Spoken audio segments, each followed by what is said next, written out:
코로나 이 팬데믹 한 3년을 지나면서 제가 많은 것을 느끼게 되는데, 우리가 선교를 가겠다고 하는데 우리를 받아서 이 핸들링을 할 선교사님들이 여의치 않다는 겁니다.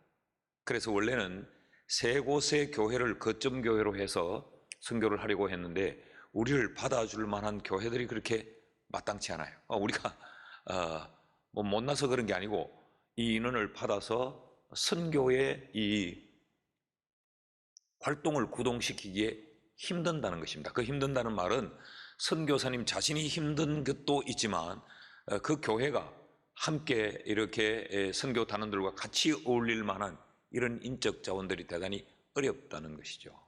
그것을 보면서 코로나 팬데믹은 한국만이 아니고 우리가 선교하는 선교 현장에도 아주 직격탄을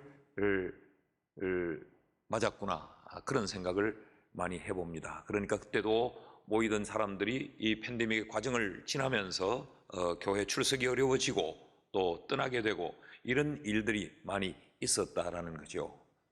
이 단기 선교, 이 선교 체험 여행은 두 가지가 목적입니다. 하나는 선교 현장을 체험하는 것.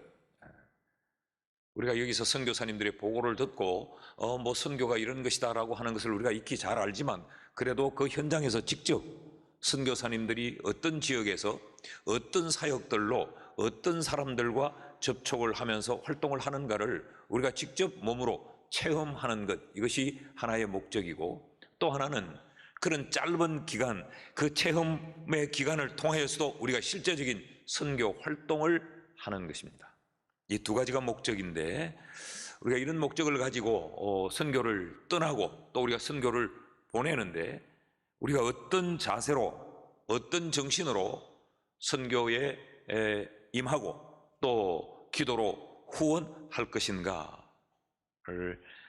때마침 우리 참된 그리스도인 22번째 시간에 우리가 살필 이 본문의 말씀이 오늘 선교에 아주 적합한 말씀입니다. 우리가 읽었던 이 본문은 예수님의 자기 변호입니다. 누구를 향한 자기 변호인가? 유대인들을 향한 자기 변호예요. 그 유대인들은 예수님에 대하여서 어떤 사람들이었는가? 오늘 낮 시간에도 우리가 잠깐 살폈지만 예수님에 대하여서 부정적인 사람이요 적대적인 사람들이 바로 유대인입니다. 예수님의 신성과 인성을 부정하는 사람들이고, 예수께서 하나님의 아들이요 메시아라고 하는 이 사실 자체를 받아들이기 싫어하는 자들이 바로 유대인들입니다. 그들에게 예수님은 자신이 누군가, 자신에 대하여서 증언하는 그 내용이 바로 오늘 본문의 내용이에요. 오늘 본문을 보면 우리가 30절에서 39절까지만 봤지만 여기에 정언이라는 단어가 12번이 나옵니다. 36절에는 증거라고 하는 단어로 기술이 되어 있지만 그것도 원문에는 정언, 똑같은 단어예요. 그러니까 본문에서 계속 정언 하고 있는 것을 보면 이것은 예수님을 정언하는 그 정언에 대한 가르침이 오늘 본문에 담겨진 내용이다라는 것을 우리 알 수 있습니다. 그런데 예수님께서는 이렇게 자기를 변호하는 것, 그러니까 예수 그리스도가 누구신가를 정언하는 이 수단을 무엇으로 삼는가? 오늘 그 말씀을 좀 살펴보려고 합니다. 그 첫째는 사람을, 예수님을 정언하는 수단으로 예수님이 선택을 하십니다. 31절 말씀을 보면 예수님께서 이렇게 말씀하시죠. 내가 만일 나를 위하여 정언하면 내 정언은 참되지 아니하며.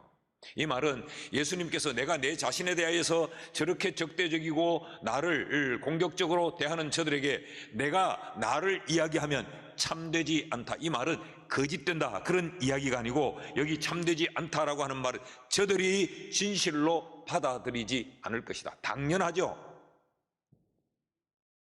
예수님이 그 안식일에 38년 된 병자를 고쳤다는 그것을 빌미로 삼아 예수를 죽이겠다고 혈안이 되어 있는 자들, 그들에게 예수님 자신이 자기 자신에 대하여 정언하면 그들이 받아들일 수 있겠습니까? 여기 참되지 못하다라고 하는 것은 저들이 진리로 받아들이지 않는다, 불신의 유대인들을 더 주님이 이 말씀으로 강하게 드러내시는 겁니다.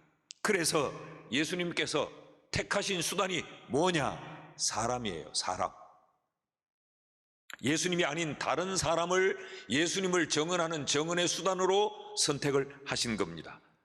그 선택이 성경 요한복음에서는 대표적으로 요한이라고 지명하고 있습니다. 33절 말씀을 보면 너희가 요한에게 사람을 보내매 요한이 진리에 대하여 정언하였느니라.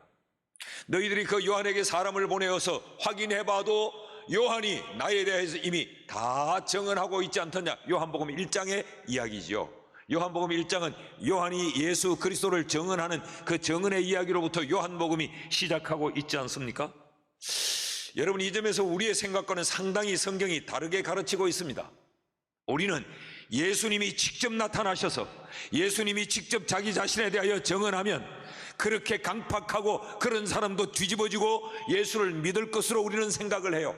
주님, 우리가 아무리 전해도 안 됩니다. 주님이 나타나서 한판 뒤집기를 해주시면 좋겠습니다. 이게 우리의 보편의 생각인데, 예수님은 내가 나를 말할 때 저들이 대적하고 공격하고 받아들이지 않으니까 내가 나를 정언할 수단으로 사람을 선택했다. 주님의 논리는 이래요. 여러분, 예수님께서 이렇게 말씀하셨다면 예수님의 말씀이 옳습니다. 요한이 예수님에 대하여 증거한 그 증거만으로도 충분하다라는 예수님의 말씀을 하고 있는 것입니다. 35절 말씀을 보면 그 요한의 증거를 주님이 뭐라고 말씀하는가? 요한은 켜서 비추이는 등불이라.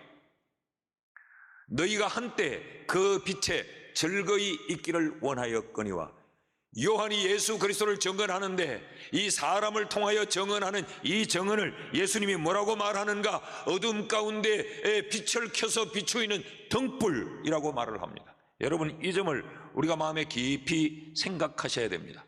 우리가 그렇게 탁월하지 못해도, 우리가 별로 뛰어난 인물이 아닐지라도 예수 그리스도는 우리라는 이 사람을 통해서 예수 그리스도를 증언하는데 켜서 비추는 등불로 사용하고 계신다는 거예요.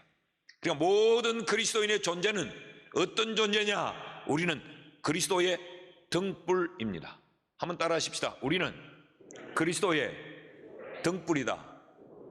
예수 그리스도 없이 어둠 가운데 있는 자들에게, 예수 그리스도에 의해 선택된 그리스도인들은 그들에게 켜서 빛을 밝히는 등불이라는 거죠. 요즘 제가 많이 금요일날 또 주일날 많이 언급하는 가운데 하나의 본문이 마태복음 5장이지요. 5장 14절에서 16절까지 말씀을 보면 너희는 세상의 빛이요 너희가 켜서 비추이는 등불이라는 말입니다. 너희가 세상의 빛이라. 산 위에 있는 동네가 숨겨지지 않을 것이요 사람이 등불을 켜서 말 아래 두지 아니하고 등경 위에 두나니 그래서 그 빛이 비추도록 하나니 이러므로 집안 모든 사람에게 빛이 비추느니라. 이같이 너희 빛이 사람 앞에 비치게 하여 그들로 너희 착한 행실을 보고 하늘에 계신 너희 아버지께 영광을 돌리게 하라. 믿게 만들어라. 그런 이야기입니다. 그렇다면 우리가 해야 할 것이 뭐냐? 그들에게 우리는 빛을 비추어 그들로 하여금 우리가 비추는 빛을 보게 함으로 그들이 우리가 비추는 그 빛에서 예수 그리스도를 보게 해야 한다는 것입니다. 믿습니까? 오늘 우리는 그 일에 부름을 받았고 그 일을 감당하기 위해 선교를 떠나는 겁니다. 우리가 사람이기 때문에 해외 간다 그러면 일단 마음이 조금 흥분되고 들뜨는 것 있어요. 그래서 선글라스부터 준비하고 모자 준비하고 뭐 또 사진 찍을 것 준비하고 뭐 이거 뭐예요? 짝대기 이거 카메라에 걸어서 찍는 짝대기 이거 가지고 와서 막 또 돌고 뭐 이거 뭐 그것도 우리가 낯선 곳에 갔으니까 기념으로도 사진도 찍고 낯선 새로운 것들도 찍어주고 보고 그래 해야 되겠죠. 근데 우리의 모든 행실이 그리스도를 비추는 등불이어야 한다는 걸 명심해야 됩니다. 그래서 더 중요한 것은 그들이 너희의 착한 행실을 보고 하나님께 영광을 돌리게 하라. 이 말은 우리가 보여줘야 될 뿐만 아니라 그들이 우리를 본다는 사실을 주목해야 돼요. 그래서 우리의 말하는 것 하나, 우리의 웃음 짓는 것 하나, 우리가 모여 밥을 먹고 이동하는 모든 것들 하나, 우리의 의복 하나까지도 우리는 보여주는 것이어야 되고, 그들은 우리를 본다는 것을 기억하셔야 됩니다.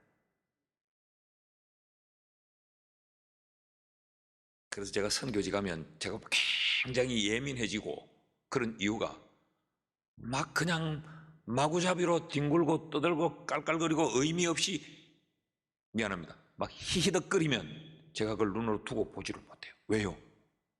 우리가 그것을 보여주고 있기 때문에, 우리의 그런 모습을 그들이 보기 때문에, 예수 그리스도를 볼 수 없기 때문에 그렇습니다. 우리의 모든 말과 행동과 옷차림 하나까지도 그들이 본다.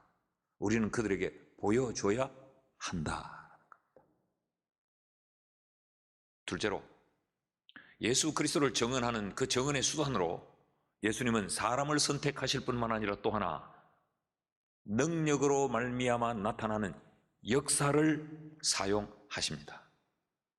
여기 역사라는 이 말은 영어로 옮기면 그대로 work, 일이에요. 일.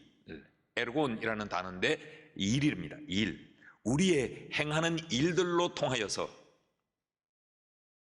예수를 증거해야 된다. 36절 말씀을 같이 한번 읽어보십시다. 시작. 내게는 요한의 증거보다 더 큰 증거가 있으니 아버지께서 내게 주사 이루게 하시는 역사, 곧 내가 하는 그 역사가 아버지께서 나를 보내신 것을 나를 위하여 증언하는 것이요. 내가 100마디 말을 해도 그들이 내 말을 받아들이지 않을 거야. 내가 말하면 그 말하는 것에 꼬투리를 잡고 그것으로 시비를 걸고 그럴 거 아니야. 그러니까 내가 아버지께서 내게 주신 그 능력을 나타내므로 역사를 이루어 그들로 하여금 나를 믿게 하려 한다. 능력의 나타남, 그것이 바로 예수 그리스도를 증언하는 수단이라는 것이야. 그래서 예수님께서는 공생애 때 가르치시는 일도 많이 하셨지만 이 일만 하지 않고 예수님은 능력을 행했어요. 우리가 이 공간복음을 펼쳐놓고 가만히 보면 예수님이 말로 가르치신 것과 예수님이 이 능력을 행하심으로 가르치는 것의 이 비율을 보십시오. 반반입니다. 반반. 특히 요한복음에서는 예수님이 행하신 이런 기적들, 이런 예수님의 능력이 나타난 이런 것들을 뭐라고 말했느냐? 표적이라고 기록을 했어요. 표적. 이 표적이라는 말, 이 세메이온이라는 말은 영어로 옮기면 사인이라는 말이에요. 사인. 그러니까 예수님이 단순히 나 능력 많아, 나 이런 능력도 가졌어, 이 과시하기 위한 것이 아니고 그 하나하나의 이 기적의 사건들이 전부가 다 예수가 누구냐를 드러내는 사인이었다는 거예요. 그게 다 표시였다는 거죠. 그러므로 여러분, 우리의 왜 단기 선교를 두고 많이 기도로 준비해야 되느냐? 왜 기도해야 되느냐? 왜 미리부터 준비해야 되느냐? 연극도 준비하고 마술도 준비하고 온갖 걸 다 준비해야 되겠지만 기도를 많이 해야 되는 그 이유는 우리의 사역에 능력이 나타나야 합니다. 그래야 예수가 증거된다는 거예요. 여러분, 태권도는 필리핀 사람도 태권도를 해요. 마술은 그들도 합니다. 무용은 그들도 합니다. 그것만이 우리의 수단이 아니라 우리의 일을, 사역을 통하여서 예수 그리스도의 능력이 나타나야 예수가 증거됩니다. 여러분, 몽골 우리 사역 갔던 분들은 기억하시죠? 몽골 그 극장, 대극장을 우리가 빌려서 사역을 할 때 하반신을 서지 못하는 자, 휠체어를 타고 온 사람이 그날 그 집회에 그 말씀으로 인하여서 그 자리에서 일어나고 휠체어를 던져버리고 일어서서 걸어가는, 그러니까 예수에 대하여 전혀 마음이 없던 자들이 이게 뭐가 있구나 이거, 그들이 예수에 대하여 눈이 떠여지고 마음이 열리는 거죠. 캄보디아에서 우리 집회 때 일어난 일, 청각장애인이 아무것도 듣지 못하는 그 사람, 우리가 집회를 마치고 같이 붙들고 기도했더니 귀가 열려져. 세상에 이거는 아주 옛날에 전설 속에나 있고 성경 속에나 있을 법한 이런 일들이 선교 현장에서 일어나더라는 거지요. 이 능력이 나타나야 예수 그리스도가 증거됩니다. 믿습니까? 천마디 만마디 말을 하면서 대단한 존재인 것처럼 해도 그 사람을 통하여 능력이 나타나지 않으면 아무런 의미가 없는 거죠. 우즈베키스탄에 우리가 세운 교회는 아닌데 그 이웃 교회를 섬기던 이 알렉세이 목사님, 우리가 우즈베키스탄에 단기 선교를 갔을 때에 그 사모님 무릎을 관절염 때문에 일어서지 못하는데 우리가 그 선교 기간 동안에 그 목사님과 사모님 가정을 위해서 우리가 통성으로 기도할 때 사모님이 일어나 버리는 거.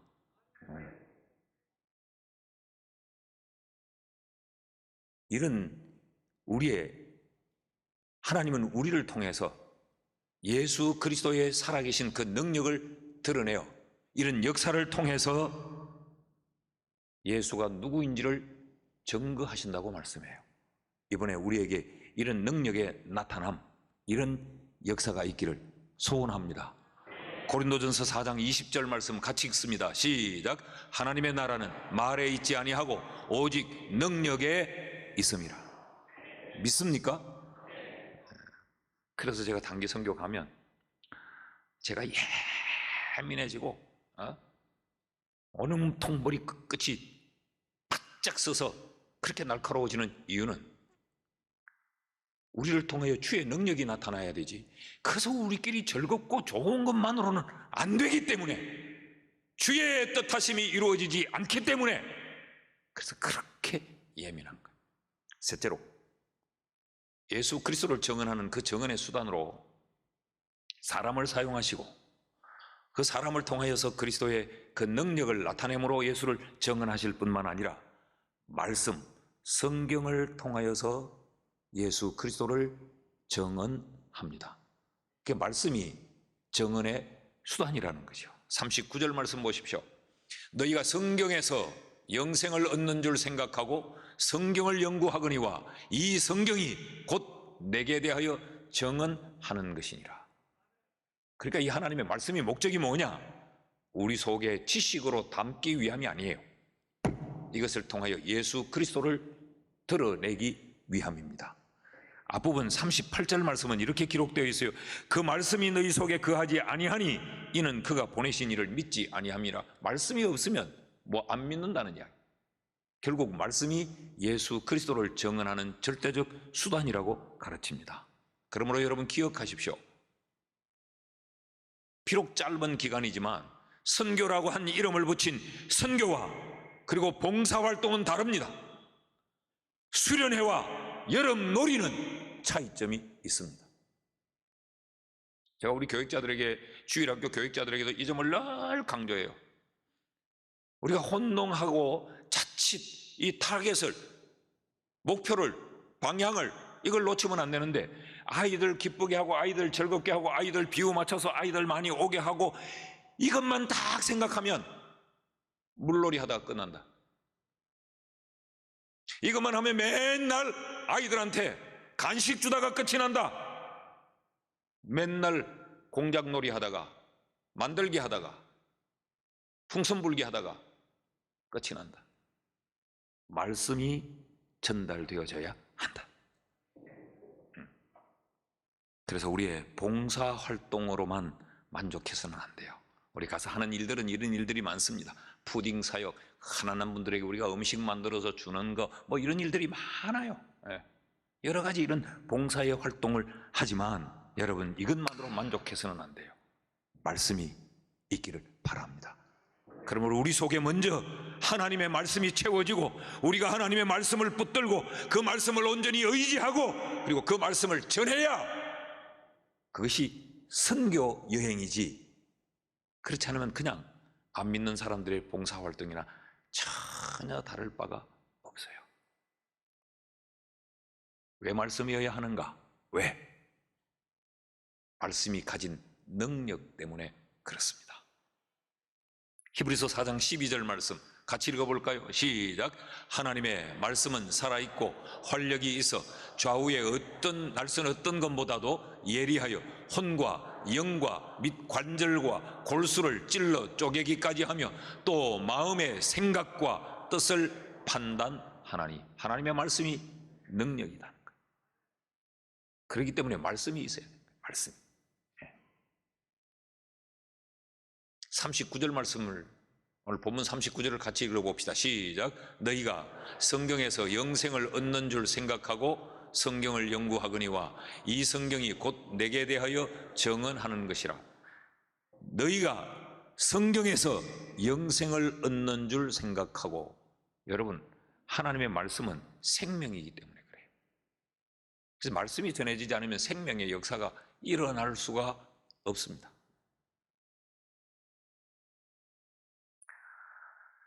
제가 선교지에 가서 이런 집회를 하고 설교를 할 때마다 참 세계 여러 나라의 언어를 좀 잘했으면 참 좋겠다, 이제 그런 마음이 늘 있어서 늘 통역을 이렇게 세워서 설교하니까 늘 마음이 답답해요. 그렇게 통역 설교를 할 때도 그렇고 설교가 끝나고도 제 마음속에 제대로 전달이 됐을까? 제대로 전달이 되고 제대로 통역을 했을까? 내가 모르니 이 사람이 했는데 무슨 말을 했는지를 내가 알 수가 없잖아요. 오래전입니다.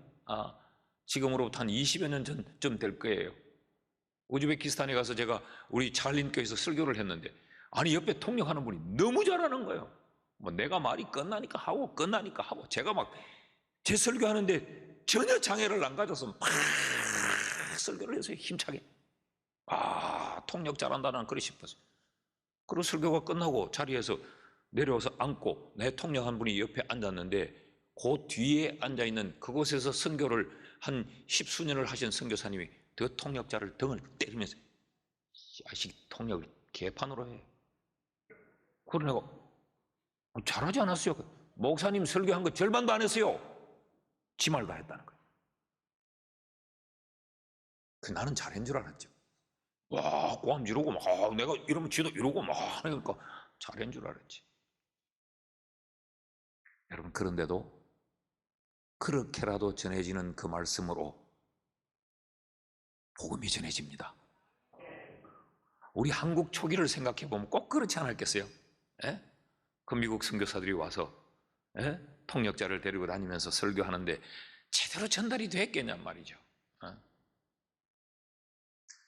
요즘 뭐 AI 이런 게 많이 해서 여러분 휴대폰으로도 언어를 번역해주는 이런 것들이 많죠. 그거 한번 해봐요. 이렇게 제가 말하면 쥐 듣는 것만 듣고 쥐 들리는 대로만 들어서 말을 바꿔버리죠. 제가 운전을 하다가 빨리 뭐에 대해서 좀 문장을 만들어 달라고 해서 제가 카톡을 켜가지고 소리로 쫙 이야기를 했어요. 그렇게 이게 이제 문자가 돼서 상대방에 갔는데 킥킥킥 뭐 크크크크 허허허허 엉망진창으로 온 거예요. 감사함으로 이런 게 기시담으로 이렇게 지 들리는 대로 해버리는 거예요. 여러분, 그런데도 그들의 그런 설교였지만, 그렇게 우리에게 들려졌지만 오늘 한국교회가 이렇게 부흥하고 발전할 수 있었습니다. 왜인지 아십니까? 말 잘함 때문이 아니고 하나님의 말씀이 능력이고 생명이기 때문에 그렇습니다. 오늘 우리 말씀에 대한 절대적 신뢰를 가지고 우리가 단기 선교를 떠나고, 그리고 우리 온 성도들도 기도해 주시고 함께 이런 예수 그리스도의 정언자들로 우리가 살 수 있기를 주의 이름으로 축원합니다.